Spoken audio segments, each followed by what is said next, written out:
Oke,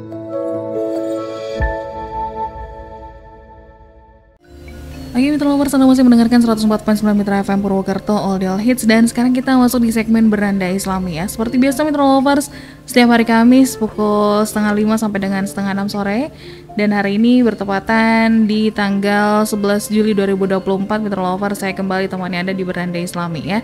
Dan sudah hadir juga di hadapan saya ada Pak Fuad. Assalamualaikum Pak Fuad. Waalaikumsalam warahmatullahi wabarakatuh. Gimana kabarnya hari ini Pak? Alhamdulillah, Emily ketemu lagi. Ya, semenjak beberapa kali kita tidak berjumpa ya Pak ya. Sore hari ini saya berjumpa kembali dengan Pak Fuad dan pastinya kita bawakan tema yang berbeda lagi Mitra Lovers. Temanya hari ini adalah Islam agama amal. Kenapa Islam itu agama amal Pak? Apa karena memang banyak sekali sekarang orang-orang kayak misalkan berkelompok kayak misalnya komunitas-komunitas muslim nih, bikin acara amal dan lain sebagainya, atau gimana nih Pak? Silakan. Ya, Bismillahirrahmanirrahim, Bapak sekalian, Emily. Ya, kalau menanggapi pertanyaan Emily tadi, itu barangkali hanya contoh kecil saja. Kalau sekarang ada mungkin kegiatan amal yang sering dilakukan oleh komunitas-komunitas muslim atau muslimah gitu ya. Tetapi tentu saja maksud dari tema ini itu lebih luas dari itu, lebih dalam dari itu. Jadi ini terkait dengan datangnya tahun baru nih, tahun baru Hijriah, betul. Yaitu 1446 Hijriah.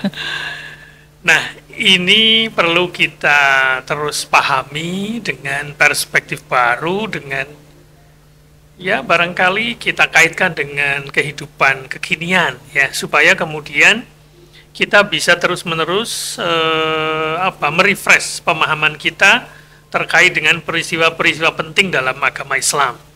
Salah satunya adalah peristiwa Muharram ya, atau tahun baru Islam.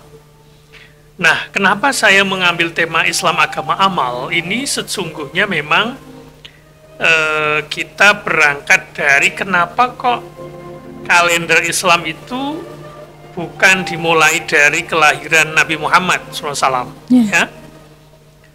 Kalau kelahiran Nabi itu kan sekitar 571 Masehi. Kalau kita sekarang 2024 itu namanya kalender Masehi. Kalender Masehi itu dimulai dari kelahiran Isa Al-Masih, ya, maka disebut Masehi, atau disebut kalender Miladiyah. Jadi dia ngitungnya dari kelahiran Isa Al-Masih. Nah, kenapa kok tidak dimulai dari kelahiran Nabi Muhammad SAW? Ya, memang waktu itu ada perdebatan, Pak. Kenapa kok kalender Islam itu tidak dimulai dari kelahiran Nabi? Kita tahu dalam sejarah bahwa kalender Islam itu dicetuskan oleh khalifah yang kedua, yaitu Umar bin Khattab. Ya. Memang Umar bin Khattab ini termasuk pengganti Nabi yang inovatif, ya, banyak ide-ide beliau yang kemudian sampai sekarang masih bisa kita nikmati manfaatnya. Salah satunya adalah menjadikan peristiwa hijrah Nabi sebagai permulaan kalender Islam. Nah, kalau kita amati, kenapa begitu? Karena memang waktu itu mungkin sahabat Umar bin Khattab itu mikir ya, kalau kelahiran itu kan belum ada prestasi kan sebenarnya kan. Kelahiran, ketika kita lahir itu kan kayak nggak ada peristiwa yang monumental ya. Meskipun kelahiran Nabi otomatis itu memang menjadi sesuatu yang penting untuk kita peringati sebagaimana dalam peringatan Maulid Nabi. Tapi pikiran Umar waktu itu mungkin kenapa hijrah? Karena hijrah itu sebuah momentum di mana umat Islam waktu itu mengalami kemajuan yang luar biasa. Kebangkitan. Bahkan kata-kata hijrah sekarang kan kayak sudah menjadi gaya hidup kan ya. Kapan kamu hijrah? Ada istilah pemuda hijrah. Nah, itu kan menjadi menarik kata hijrah ini. Intinya hijrah itu kan sebuah peristiwa di mana ada perubahan besar yang terjadi dalam masyarakat atau dalam individu. Nah, itu barangkali yang melatar belakangi tema ini. Jadi sesungguhnya Islam ini agama amal, Pak. Bukan hanya agama yang direnungkan saja. Bukan agama cuma eling saja, zikir saja, enggak. Jadi justru yang menjadi puncak dari keberagaman kita itu ya amal. Meskipun amalnya itu berangkat dari orientasi yang benar, dari keimanan yang benar. Tetapi sesungguhnya kalau kita mencermati ajaran Islam, baik yang ada di dalam ayat-ayat Quran maupun hadis Nabi, maka sesungguhnya kita bisa simpulkan bahwa Islam itu adalah agama amal. Bahasa sekarang, Islam itu agama kerja sebenarnya. Kata kerja di sini jangan dipahami sekedar mencari duit saja. Kerja itu ya amal. Yang intinya agama Islam itu mendorong umatnya untuk termasuk berkarya, bekerja, yang itu menjadi bagian dari hidup kita. Jadi hidup ini harus bergerak, harus bekerja, harus berkarya, harus bermanfaat. Itulah filosofi agama Islam sebenarnya. Karena kalau kita tidak bergerak, tidak bekerja, tidak beramal, maka kehidupan ini akan stuck, akan tetap, atau istilahnya akan statis, berhentilah bahasa kita, tidak berkembang. Sehingga kemudian ini barangkali mengulangi beberapa konten kita sebelumnya atau acara kita sebelumnya yang barangkali agak ada kemiripan-kemiripan, bahwa memang kalau dalam Quran itu perintah untuk beriman ya itu pasti diikuti atau dilanjutkan dengan amal soleh. Misalnya di surat Al-Asr tuh yang sering kita hafal, illalladzina amanu wa amilus solihat wal asri, demi masa innal insana lafi khusrin, sesungguhnya semua manusia itu benar-benar dalam kerugian. Illa, kecuali siapa mereka? Alladzina amanu, orang-orang yang beriman, tapi nggak cukup beriman saja, Mbak, wa amilus solihati, dan beramal soleh, dan seterusnya ya. Watawassaw bil haqqi watawassaw bis sabr, saling tolong menolong dalam saling berwasiat ya, saling mengingatkan dalam kebenaran atau tentang kebenaran, dan saling menolong atau saling berwasiat membantu untuk tegaknya kesabaran. Nah ini menjadi penting karena memang kata-kata iman dan amal soleh ini bisa kita simpulkan menjadi pilar dari Islam itu sendiri. Jadi kalau kita beragama, Mbak, khususnya beragama Islam ini, maka dua ini harus ada dalam diri kita. Kalau iman itu kan adanya di wilayah keyakinan ya, wilayah pikiran kita. Beriman, meyakini Allah itu ada, meyakini hari kiamat itu ada, itu namanya iman. Tapi untuk sampai ke Allah, supaya hidup kita ini bermanfaat ya, itu kita harus melakukan apa? Nah, kita harus melakukan kegiatan, sesuatu yang bermanfaat, sesuatu yang berguna dalam kehidupan kita. Maka kalau kita baca surat Al-Mulk itu intinya adalah untuk apa diciptakan kehidupan dan kematian ini? Di situ dikatakan liyabluwakum ayyukum ahsanu amala. Jadi dialah Allah yang menciptakan kematian, menciptakan kehidupan, supaya Allah bisa menguji di antara kita ini siapa yang paling baik amalnya. Jadi puncak dari kita beragama itu adalah kalau kita melakukan amal soleh. Nah, pertanyaannya, amal soleh itu apa? Kerja yang dimaksud dalam tema kita ini, agama amal atau agama kerja, itu apa? Jadi sesungguhnya kerja yang kita maksud di sini itu bukan semata-mata atau amal yang semata-mata amal yang berdimensi akhirat seperti sholat, tidak. Tapi semua amal yang mungkin boleh jadi langsung terkait dengan keagamaan, misalnya sholat gitu, termasuk hal-hal yang kita pandang sebagai hal-hal yang duniawi. Seperti kita mencari nafkah, seperti kita bekerja ini, itu sesungguhnya juga amal yang kita maksud dengan kata amal atau kerja di sini. Ya intinya tentu saja itu semua dalam rangka pengabdian kita kepada Allah atau mencari keridhaan Allah dengan cara memberikan manfaat yang sebesar-besarnya bagi kehidupan. Kehidupan itu bisa buat keluarga, buat diri, buat masyarakat yang lebih luas. Itulah ukuran prestasi seorang muslim. Jadi sekarang kayaknya sudah harus kita hentikan perdebatan tentang siapa bapak kita, siapa nenek moyang kita. Ini kan sekarang masih, kalau di jagat maya itu kan masih ada perdebatan keturunan, keturunan nabi, keturunan macam-macam gitu ya. Jadi saya ingin mengajak kita semua, terutama yang muda-muda, prestasi kita itu tergantung bagaimana kita mempersembahkan amal yang terbaik dalam kehidupan kita ini. Jadi sudah nggak zamannya lagi, itu loh bapakku, itu loh kakekku, oh, itu loh mbahku, itu loh, wah, mbahku itu dulu ini penggede atau pembesar di daerah ini. Jadi sudah nggak masanya lagi seperti itu. Jadi bahkan ada sebuah pepatah dalam bahasa Arab itu, bukanlah seorang pemuda, laisal fata mayyakulu kana abi. Bukanlah seorang pemuda. Pemuda di sini artinya bukan sekedar usia ya, tapi pemuda itu sosok yang intinya yang hebat lah bahasa kita. Bukanlah seorang pemuda yang selalu mengatakan itu loh bapakku. Walakinnal fata mayyakulu ha anaza. Melainkan yang dimaksud seorang pemuda atau seorang yang hebat itu, yang berguna itu adalah yang mengatakan ini loh saya. Bukan dalam pengertian sombong, Mbak. Tapi kita menunjukkan karya kita apa, prestasi kita apa. Sedangkan keturunan yang mungkin barangkali sering dibangga-banggakan orang, itu loh bapakku, itu loh mbah-mbahku, itu loh mbah buyutku, nah, macam-macam. Itu namanya prestis.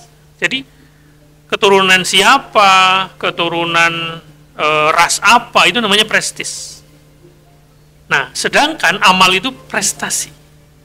Nah, hijrah itu adalah prestasi umat Islam di zaman Nabi waktu itu, sehingga hijrah itu dijadikan awal perhitungan kalender Islam, yang itu dimunculkan pada zaman Khalifah Umar bin Khattab. Jadi begitu, Mbak. Jadi filosofinya adalah agama kita ini sebenarnya sangat menekankan kita untuk beramal dalam pengertian bekerja, berkarya, itu sangat gamblang dalam agama kita, Mbak. Jadi ini berangkat dari Al-Quran surat At-Taubah ayat 105. A'udzubillahi minasyaitonirrajim. Wa qul i'malu fasayarallahu 'amalakum wa rasuluhu wal mu'minu.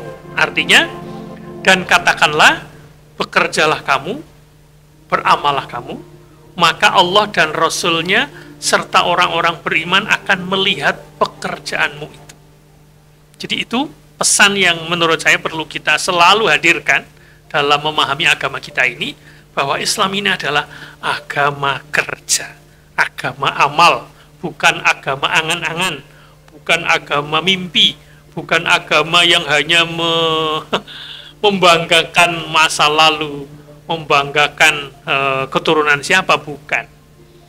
Jadi rasa-rasanya ini kayaknya selalu relevan, Mbak, untuk kita ulang kembali setiap datangnya tahun baru, khususnya tahun baru Islam, supaya kita semua, terutama yang muda-muda ini, menyadari betapa tingginya apresiasi Islam terhadap kerja, terhadap karya. Nah, sehingga bahkan kemudian, ini ayat yang kedua yang kita bisa baca nanti di surat di surat Al-Jumu'ah, di Al-Quran surat Jumu'ah. Di situ dinyatakan bahwa auzubillahi minasyaitonirrajim, fa idza qudiyatis sholatu fantashiru fil ard wabtaghu min fadlillah. Dalam surat Jumat itu dinyatakan, apabila telah ditunaikan sholat Jumat, maka bertebaranlah kamu di muka bumi dan carilah karunia Allah, mencari rizki, ya. Jadi dalam ayat ini, Mbak, umat Islam bahkan termasuk kita semua itu diperintahkan tetap melakukan pekerjaan walaupun di hari Jumat. Kita sering kan mendengar hari Jumat itu kan hari besar umat Islam setiap pekan kan, yeah. Tapi bukan kemudian dijadikan libur tanpa melakukan apa-apa. Nah, jadi meskipun ada Jumatan, di situ dinyatakan setelah Jumatan pun umat Islam disuruh bertebaran di muka bumi. Bertebaran itu artinya kembali melanjutkan aktivitas, entah itu yang bisnis, entah itu yang jadi karyawan, berjualan, dan macam-macam. Itulah etos dari agama kita ini, Mas, Mbak. Jadi sekali lagi, mitra sekalian, barangkali kadang-kadang kita sering tergoda untuk mengatakan bahwa kalau jadi muslim itu harusnya tidak terlalu semangat untuk bekerja. Lah sudahlah, segini saja. Gak usah terlalu banyak cita-cita, gak usah banyak macam-macam, gak usah neko-neko. Begini saja sudah, cukup, nerimo. Nah, ini adalah cara pandang yang salah. Ya. Nerimo boleh, tetapi jangan menghilangkan kerja keras, menghilangkan semangat dengan target baru dalam bidang apapun. Jadi sekali lagi, barangkali Mbak Emily, mitra sekalian, mungkin sekarang sering dengar ya, ternyata Gen Z ini banyak yang nganggur loh, Mbak. Iya. Iya, jutaan itu. Betul. Saya kemarin lihat di konten itu, di sebuah medsos itu, ternyata Gen Z ini sekarang lagi galau. Kemarin tuh diliput di Garut apa di mana ya, untuk dibuka lowongan di warung seblak, itu ngantri. Oke. Coba cek nanti, Gen Z nganggur, yang kemudian itu menjadi sebuah pertanyaan besar. Ya, ini menurut saya menjadi menarik. Nah, supaya kita tidak nganggur, itu perlu semangat yang luar biasa. Salah satunya berangkat dari agama, Mbak. Jangan sampai lelah untuk berusaha, berkarya, entah itu mencari pekerjaan atau menciptakan lapangan pekerjaan atau berwirausaha atau apapun namanya, itu termasuk amal, Pak. Ini yang harus kita tanamkan. Demikian, Mbak, pengantar dari saya. Nanti kita lanjutkan kembali. Baik, Mitra Lovers, dia tema kita hari ini ya, Islam Agama Amal. Silakan untuk Anda yang mau bergabung, mau bertanya secara langsung, boleh lewat SMS ataupun WhatsApp di 0813 2615 1049 atau via online-nya di 621 621. Jangan kemana-mana, Mitra Lovers, karena kita akan kembali sesaat lagi.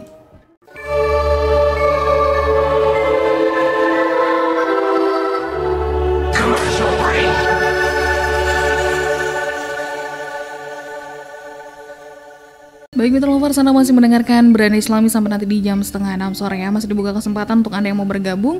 Silakan di 0813 2615 1049. Dan tema kita hari ini adalah Islam Agama Amal. Seperti yang sudah disampaikan Pak Fuad tadi ya, mengenai Gen Z nih Pak Fuad. Ya. Sebenarnya banyak juga ternyata Gen Z itu yang suka pilih-pilih kerjaan. Ya, betul. Ada juga Gen Z yang malah justru semangat-semangatnya nih cari kegiatan, entah itu ikut part-time, entah itu ikut yang lainnya. Itu ada dua tipe nih ternyata gitu. Nah, kalau dari Islam sendiri nih Pak Fuad, gimana kalau misalnya kita pilih-pilih kerjaan? Ya, sebenarnya nggak masalah ya. Tetapi kerja yang kita maksud di sini kan bukan sekedar yang bernilai ekonomi. Intinya, kalaupun kita bekerja dalam pekerjaan mencari nafkah, ya itu bagian dari ibadah kita, bagian dari perintah agama kita. Nah, tentu saja ini pertimbangannya berbeda ketika karakter Gen Z yang barangkali mudah bosan dan pingin cepat sukses. Iya. Pingin gajinya langsung besar. Betul. Nah, rasa-rasanya ya menurut saya sih ini perlu kita koreksi barangkali ya. Ya tentu saja tentu berbeda dengan jumlah ketika generasi saya. Saya awal kerja di dosen itu sebulan itu cuma 400.000 loh, Pak. Wow. Tahun 2000. Oke. Tahun 2000 tapi. Ya tentu kita tidak bisa mengukur apakah itu besar atau kecil, tentu tergantung zamannya. Tetapi menurut saya, kalau saya sih prinsipnya bekerja di awal, apalagi bekerja dalam pengertian mencari nafkah itu memang butuh proses. Butuh proses, jadi jangan kemudian hanya melihat sisi nominal gajinya. Tapi menurut saya, kalau memang itu benar-benar Anda cocok sesuai dengan pilihan, atau mungkin kerja di zaman sekarang kan nggak harus sama dengan linear dengan ijazahnya, Mbak. Ya. Kadang malah nggak nyambung gitu. Betul. Artinya apa? Selama Anda memang suka di bidang itu, meskipun gajinya nggak terlalu besar barangkali, tentu itu butuh waktu untuk bisa mendapatkan penghasilan yang Anda atau yang kita impikan ya. Jadi pesan saya sih, semua itu ada prosesnya, tidak kemudian langsung besar, langsung banyak. Karena yang penting itu pengalamannya. Tapi yang jelas tentu saja bekerja itu harus dengan hati. Betul-betul kita nikmati, dan itu bagian dari amal keagamaan kita. Insya Allah ketika kita bekerja, mencari duit atau mencari nafkah itu termasuk punya nilai ibadah. Itulah bekerja dengan hati itu, di situ lebih penting menurut saya. Kalau bahasa anak sekarang itu kerja tapi nyaman. Nah, tapi nyaman itu bukan semata-mata tempatnya, bukan semata-mata pakai AC, bukan semata-mata sesuai dengan passionnya, tapi menurut saya terkait motivasi bekerja. Nah, ini yang porsi kita barangkali Mbak, karena kita acaranya kan beranda Islami, ya tugas kita itu adalah membangun motivasi bekerja dalam pengertian mencari nafkah atau beramal dalam pengertian umum, ya menurut saya salah satunya dari agama. Ini yang harus kita jaga. Sehingga tentu saja kalau kita panduannya agama, kalau ada pekerjaan yang kemudian dengan bekerja itu kita menjadi meninggalkan sholat misalnya, atau meninggalkan ibadah, tentu saja itu akan mengganggu diri kita. Mungkin gajinya tidak sebesar teman kita yang barangkali sebelah ya, teman sebelah.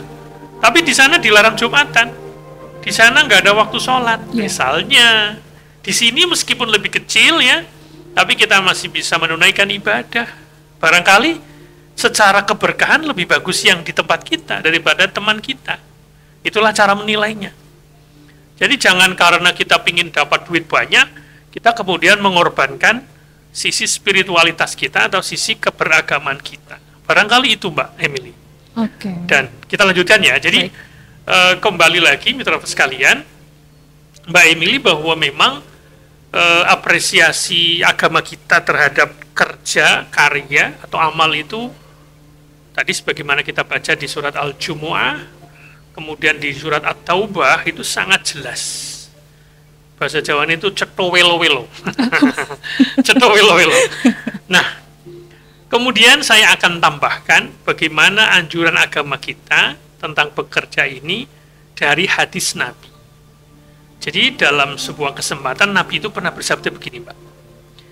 Jika hari kiamat datang dan di tangan salah seorang di antara kalian ada sebutir biji atau bibit pohon yang masih dapat ditanam, maka hendaknya ia menanamnya. Luar biasa kan? Menanam pohon itu kan sebuah karya, sebuah apa bahasa kita, sebuah manfaat yang barangkali kita yang nanam itu nggak akan dapat manfaatnya langsung, tapi orang setelah kita. Nah, coba luar biasa kan itu.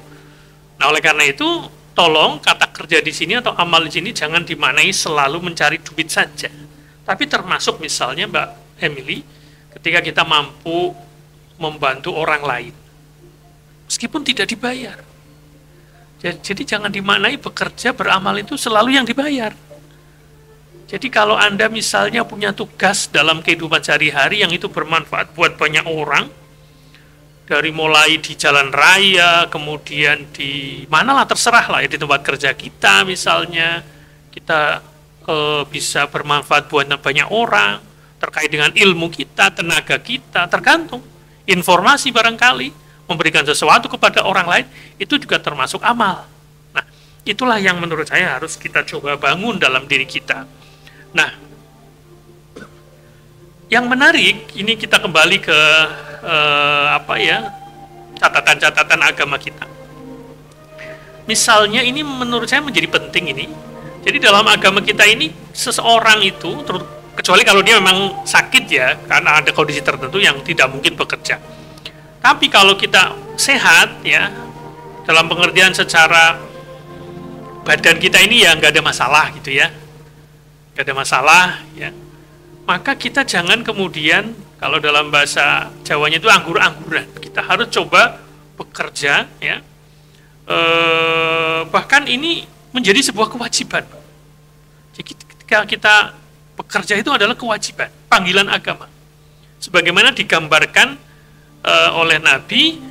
Suatu saat Nabi itu dalam riwayat itu pernah menolak keinginan beberapa orang sahabatnya tentu saja yang bermaksud menggunakan waktu mereka itu hanya beribadah di dalam masjid, zikir terus, mutar tasbih terus misalnya begitu. Sementara mereka dalam hidupnya, makannya, kebutuhannya, sandang papanya itu ditanggung orang lain. Orang lain itu bisa istri misalnya, atau bisa tetangga, atau bisa saudara. Sementara kita ini, misalnya yang kalau saya seorang laki-laki, saya memang laki-laki, itu sebenarnya sehat gitu ya, tapi tidak mau bekerja atau malas-malesan. Sebaliknya Rasulullah itu pernah memuji mereka yang hidup dari hasil usaha dan keringat mereka sendiri.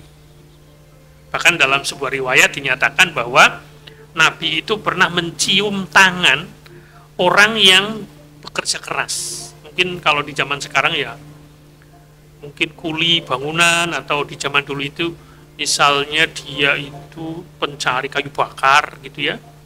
Kan kalau orang pekerja keras itu tangannya sampai melepuh ya, sampai hitam barangkali. Nah itu waktu itu Nabi itu mencium tangan pekerja keras itu dengan mengatakan begini, tangan pekerja itu adalah tangan yang dicintai Allah dan Rasul. Ini motivasi Nabi kepada kita semua, meskipun gajinya dalam pengertian penghasilannya tidak sebesar orang-orang yang lain misalnya, tapi ketika dia mampu berdiri di kaki sendiri dengan bekerja sesuai dengan potensi, sesuai dengan kesempatan yang ada, itu adalah sebuah prestasi bagi seorang individu, apalagi mereka yang menjadi kepala keluarga misalnya. Itu sangat dijunjung tinggi dalam agama kita, Pak. Jadi dengan data tadi Gen Z itu, saya tuh agak lupa berapa juta gitu, 70-an atau berapa gitu. Cukup tinggi itu sebenarnya. Nah, oleh karena itu menurut saya fenomena Gen Z sekarang yang pilih-pilih atau nganggur, atau mereka mungkin merasa susah cari kerja, barangkali memang ada persoalan-persoalan makroekonomi yang terkait dengan kebijakan karir dan seterusnya. Tapi yang paling penting bagian kita itu adalah memotivasi mereka agar senantiasa mau mencoba, bersemangat. Tapi jangan kemudian karena ingin cari nafkah untuk kebutuhan diri, dia menjadi orang yang tidak mau berkarya yang sosial, tidak mau membantu sebuah kepentingan publik di sekitarnya, yang itu membutuhkan sumbangsih, entah jadi panitia, jadi apa begitu. Jadi jangan sampai adik-adik kita atau kita sendiri itu menjadi orang yang kayaknya nggak peduli dengan kerja-kerja sosial. Itu yang menurut saya perlu kita luruskan. Jadi jangan karena kita punya kebutuhan untuk bekerja secara ekonomi untuk diri sendiri, untuk keluarga, tapi kemudian kerja sosialnya kayak nggak ada yang mau, nggak ada yang peduli, nggak ada yang mau turun tangan. Itu juga persoalan.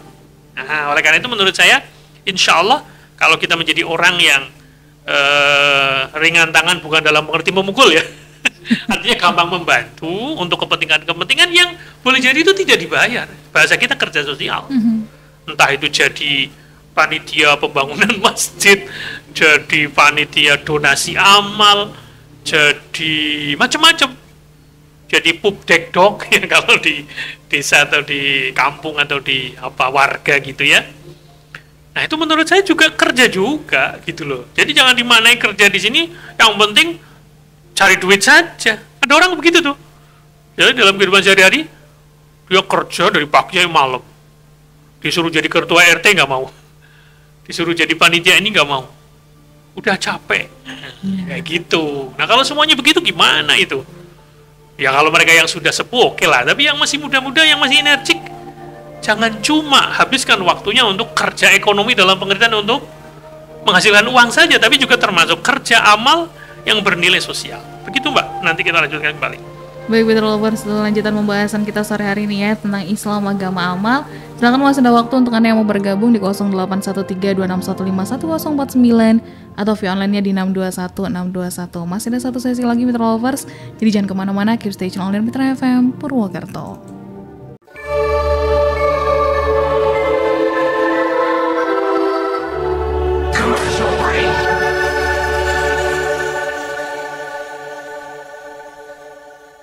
Baik, Better Lovers, Anda masih mendengarkan 104.9 Mitra FM Purwokerto, All Hits, dan kita masih ada di segmen Beranda Islami ya. Menuju pukul 5:30 sore nih Pak Fuad. Ya. Silakan mungkin untuk ada yang mau ditambahkan.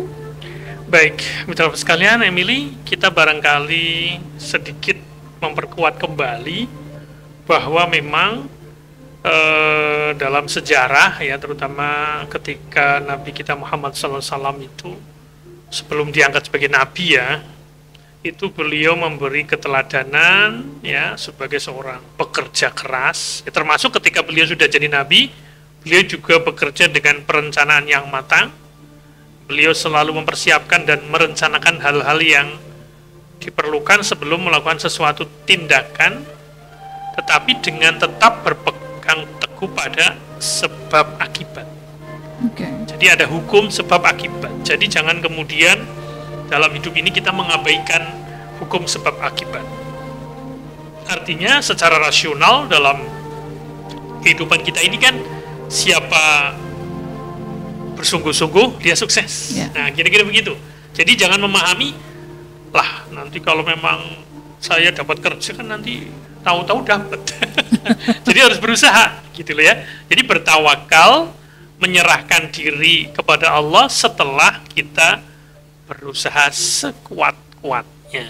Jadi jangan belum berusaha, belum mencari, terus kemudian pasrah. Nah, ini adalah pemahaman yang salah. Jadi sekali lagi mitra sekalian, bertawakal kepada Allah itu tidak berarti meninggalkan kerja dan ikhtiar atau mengabaikan hukum sebab akibat. Jadi barangkali ini menjadi motivasi terutama bagi Gen Z ya. Insya Allah meskipun zaman berubah, yang katanya sekarang generasi Z dan seterusnya, hukum ini akan tetap berlaku. Bahwa siapa yang mau berupaya keras, insya Allah akan sukses. Jadi hasil itu tidak akan mengkhianati usaha.